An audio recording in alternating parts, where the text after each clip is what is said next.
Hey, man, you brought up the name Sputnik Monroe, and yesterday you and me were talking again for about an hour without a recorder being on, and we started talking about tough guys in the business.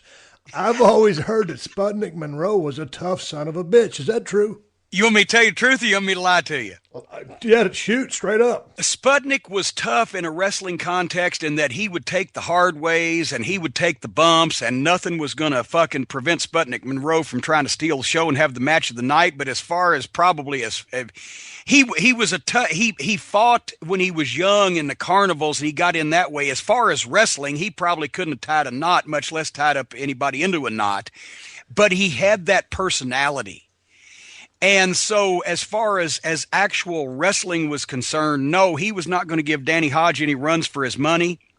As far as just being a tough old crusty bastard that fought and wrestled in carnivals and took on all comers and was a guy who, if it needed a hard way, was right there for it. Yeah, he was a tough son of a gun. But Sputnik was more when you met Sputnik Monroe, he would shake your hand. He'd say, "How you doing? Nice to meet you, Sputnik Monroe, world's greatest wrestler."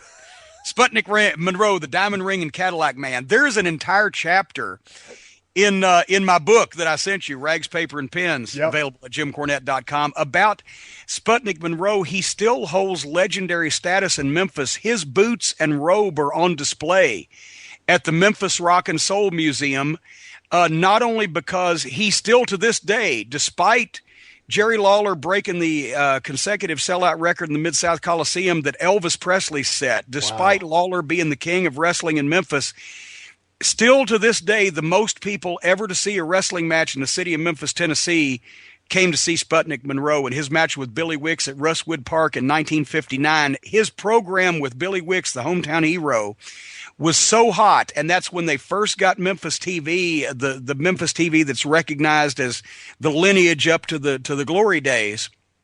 It was so hot they were doing ballpark shows in the summertime on a regular basis to handle the people. And they sold out at 13,000 some, but so many other people were trying to get in that they broke the outfield fences down, and the police and newspaper estimates were over 17, almost 18,000 people in the park to see the blow-off match between Sputnik Monroe and Billy Wicks. And Sputnik also is credited, and with very good reason, for integrating sporting events in the South. Because back in those days, Memphis was subject to segregation. In the Ellis Auditorium, the black fans had to sit in what they called, and this is the reason why it became known that, the crow's nest. Right. And Memphis wrestling was going through a down period when Sputnik came in. And the crowds were down. And Sputnik instantly realized that there was a massive audience that was not being tapped. And so what would he do? He put on his purple suit and his felt hats and his diamond-tipped cane, and he went down to Beale Street. And he was arrested for drinking in the Negro cafes. That's what they called them at the time, because Beale Street was completely black. Right. It wasn't a tourist attraction like it is today. And they called them Negro cafes. And the cops would go in and arrest him, and his crime was drinking with black people. And so that he would do that and he would get arrested. He was the first white man in the city of Memphis's history to go to court and be represented by a black attorney. They arrested him on charges of mopery, which is an old Southern vagrancy term. Wow. And he would defend him. He had the black attorney to defend him, and he would pay a fine, and it would make the newspapers. So eventually the black citizens in Memphis said, we don't care if he's a heel. We love this guy. He loves us and we love him. And so it got to the point where the downstairs, ringside and downstairs, would be half full, if that, but they'd be turning them away from the crow's nest. And the smart money says that Roy Welch, the promoter, had something to do with this, but he let the heel take the fall. But regardless of how a good thing got done, they ended up desegregating Memphis wrestling to where that the black folks and the white folks could sit in the same locations, and they didn't have any riots.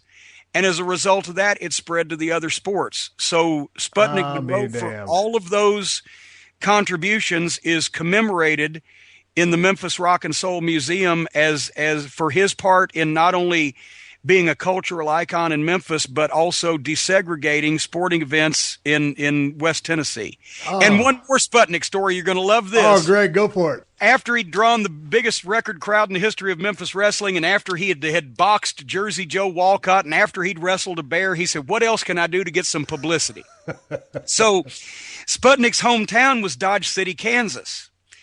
And that's how he was introduced. And at the time, in 1959, 1960, one of the big hit Western shows on TV was Bat Masterson. And Gene Barry, the actor, played Bat Masterson, who was allegedly the sheriff of Dodge City, Kansas, in the program.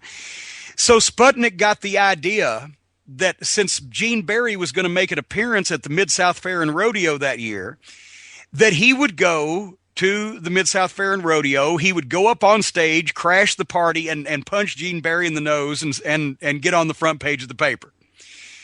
Well, he went and of course now some people say alcohol was involved. Right. But he went to the Mid-South Fair and Rodeo, and there was such a jam-packed crowd, and there was such security, he couldn't get anywhere near Gene Barry. But in the process of being there, he somehow made the wrong remark to this cowboy from up in Paris, Tennessee, that was there for the rodeo. And once again, the stories differ, and alcohol was involved, but apparently the cowboy decked Sputnik anywhere from 1 to 9 times. Now, and this story is in my book also, because it was covered in the newspapers at the time. The next day, the newspapers had pictures of Sputnik with this big bloused eye and the stitches. Sputnik runs afoul of cowboy at fair, decked 9 times or whatever. Now, Sputnik's story was that he got in a fight with this guy because he said the wrong thing about either a horse or a woman. We're not sure what. And while he was handing off his brand new Homburg hat, the guy sucker punched him, and then he slipped in horse manure trying to get up, and the guy hit him again. But regardless, Sputnik Monroe, the top heel in wrestling, got beat up by some unknown cowboy. So Roy Welch and his son Buddy Fuller, who was the matchmaker, trying to make a positive out of a negative, challenged the cowboy to come down to the Ellis Auditorium that following Monday night, and they'd pay him $1,500 if he'd get in the ring with Sputnik again. Well, now the cowboy figured, I'm being set up. This whole thing has been a work. I'm being set up. They're going to kill me, so he didn't show up.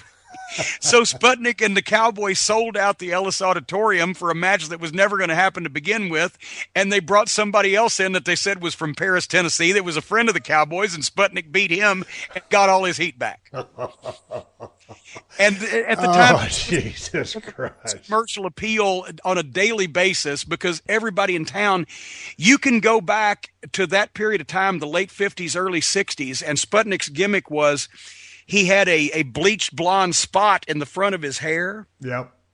You can go back in high school yearbooks, and at that time, and a lot of the guys in like 11th, 12th grade had bleached blonde spots in the front of their head because Sputnik was their hero. He was the hero of the teenage guys, yep, and all of the black fans.